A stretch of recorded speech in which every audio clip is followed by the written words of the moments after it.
Hello and welcome. I'm Harmony Quaker, and I'm the founder of the Institute for Spiritual Alignment, where we offer ongoing learning opportunities for therapists and coaches who are passionate about bridging the divide between traditional psychotherapy and coaching and spiritual transformation.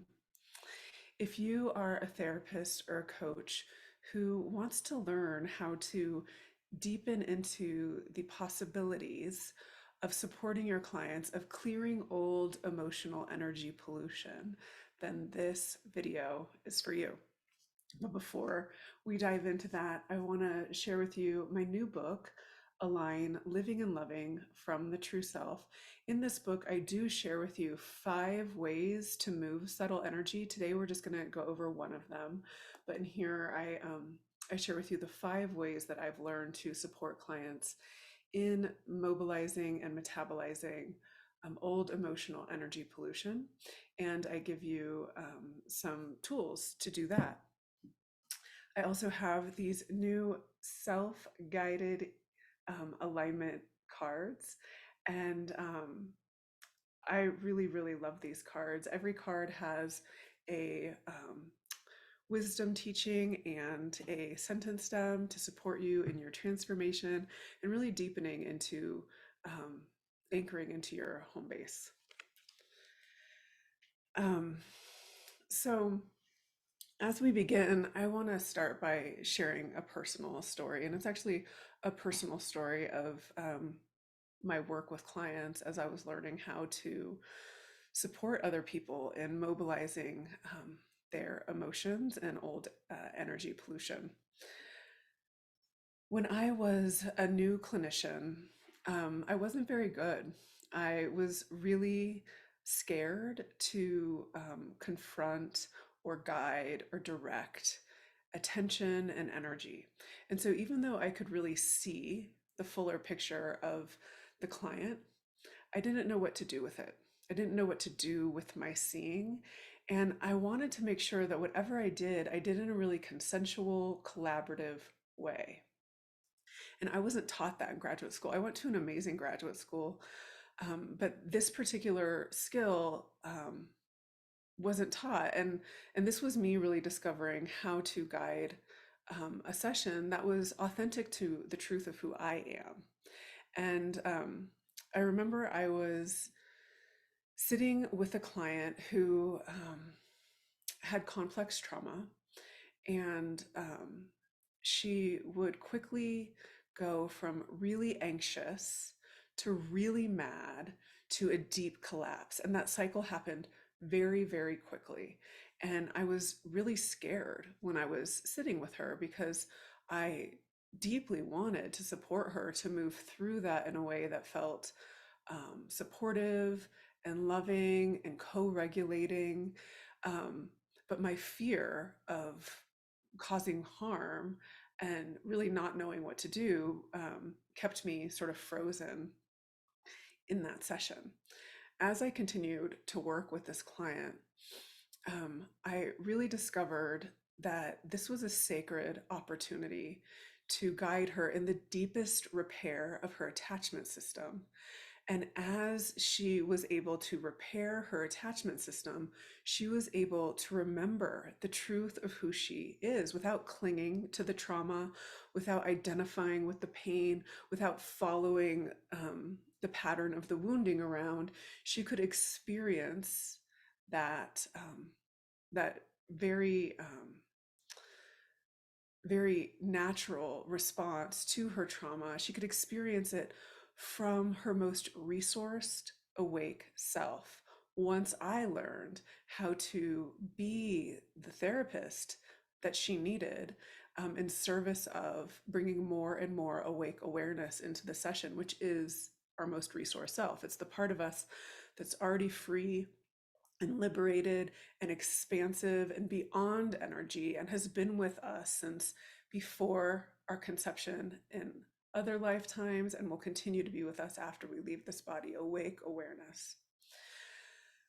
And so the thing that helped me the most as I was learning how to really offer a collaborative, consensual co-regulating sacred container was being able to see the energetic quality of the emotional body. Once I was able to not only see, but name and get a shared understanding with my client about the energy quality that the emotion was holding, we could then bring more awareness to that emotion. If we weren't talking about the energetic quality of that emotion just took over and awareness wasn't brought to it.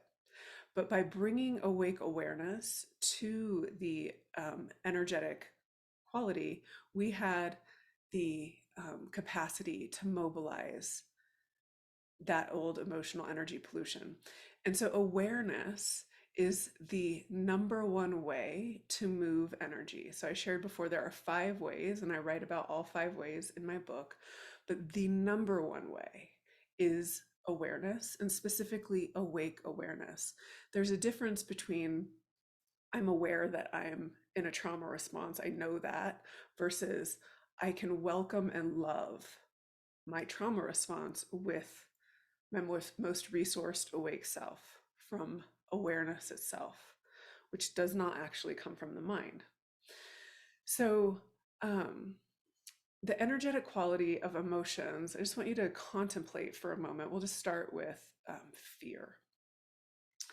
When I have clients bring awareness to fear, and when I bring my awake awareness to fear, it becomes really clear that that energetic quality is sort of dense and frenetic like this. And so if we're looking at it, the energy is like this, dense and frenetic, and it kind of continues to move. It's not, anxiety doesn't sit like an anchor, right? It just keeps moving in this frenetic way.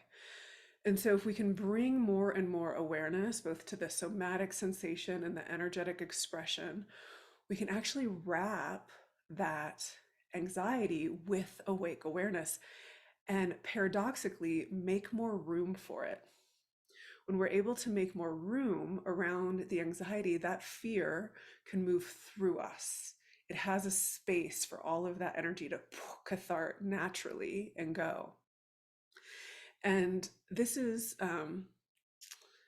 as opposed to an emotion like grief, depression, sadness, that's more watery and heavy, and chronic depression can just get bigger and bigger and bigger when we put more awareness space around chronic depression and grief. It's like all of that water just fills up the space. And so grief and depression doesn't actually need more space. It needs awareness, compassion, validation, and love, just like any other emotion, but it doesn't need more space. What it needs is for the spark of vitality to have some space to create some movement around all of that heavy, heavy emotion. So if we can invite the client to bring in more awareness and love and validation and compassion for the feeling of sadness, grief, depression, and so on, they can see